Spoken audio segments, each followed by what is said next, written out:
The UCD Performing Arts Academy is in its second year now, and we wanted to create something that would use all of the skills of the Astra Performing Arts scholars.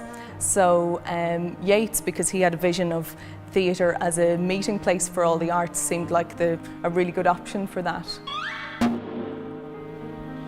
It was her mouth. Yeats originally wrote at the Hawkswell in 1916, and it was a really innovative practice that he took on at that time. He used a dancer, 2 actors and then 3 musicians. Now those musicians were on the outside of the performance, and they created almost like a framework for the performance, which was a very, very simple story about a man who wastes his life waiting in vain for eternal life by drinking from a well.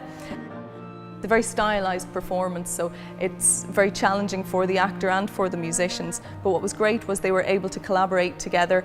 I was there to form the performance, but what was really interesting was seeing how they could actually come up with their own creative ideas.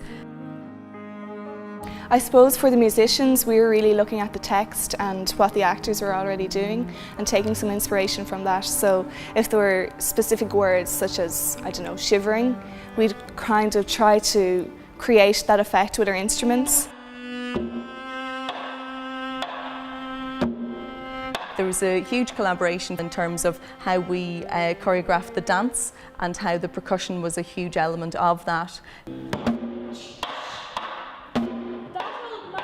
Well, At the Hawkswell is the first of his plays for dancers, and it was based on a Japanese no play. And what's unusual about it is, as has been pointed out, is that the drama of the play is waiting. And that's a very unusual dramaturgy, but it's become a modern dramaturgy. And what it does is, it draws the audience into the play.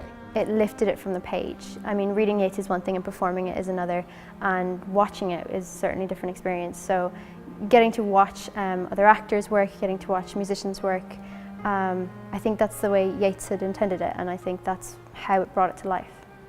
I think it's quite important that as such a famous Irishman and a famous Irish writer, that his plays are put on the same pedestal as his poetry is. So particularly, they don't come off the book very easily. They're quite difficult to read, so you need to see them in performance, and they're not something that's performed regularly. Let's do one more time, and we'll try and get you in just that little bit sooner. We're very lucky in Kellie Hughes as Director in Residence at UCD. I think that's a great appointment.